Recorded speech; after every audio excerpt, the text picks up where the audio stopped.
Pemirsa, kita beralih ke informasi selanjutnya. Sesuai dengan aturan Kementerian ESDM, perusahaan di Musi Banyuasin dalam menggunakan air tanah dan sumur bor. Harus ada rekomendasi dari PDAM Tirta Randik.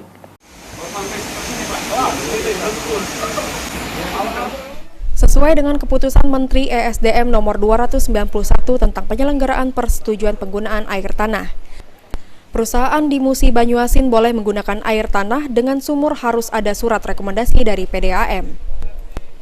Direktur Utama PDAM Tirta Randik Asmi Zulain mengatakan, hak tersebut boleh dilakukan dengan cara lokasi perusahaan tersebut tidak ada layanan atau jaringan pipa PDAM Tirta Randik.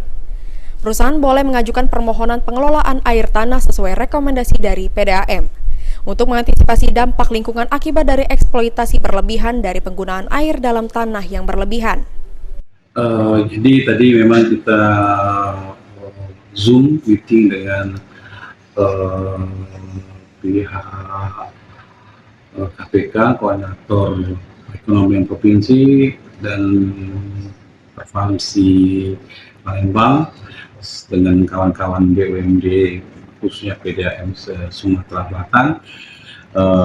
Pada poinnya masalah air tanah, kita harus membuat peraturan direksi untuk SOP pengeluaran surat keterangan ketidaktersediaan atau ketersediaan jaringan pipa PDAM untuk perusahaan-perusahaan yang berada di Kabupaten Musi Banyuasin, sehingga mereka pada saat tidak bisa kami layani, mereka untuk pengajuan pembuatan sumur bor air bawah tanah bisa berproses sesuai dengan aturan yang dari Menteri SDM.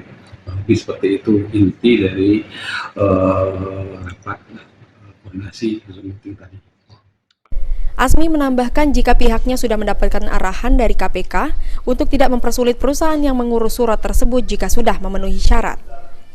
Ruzi Iskandar, PAL TV.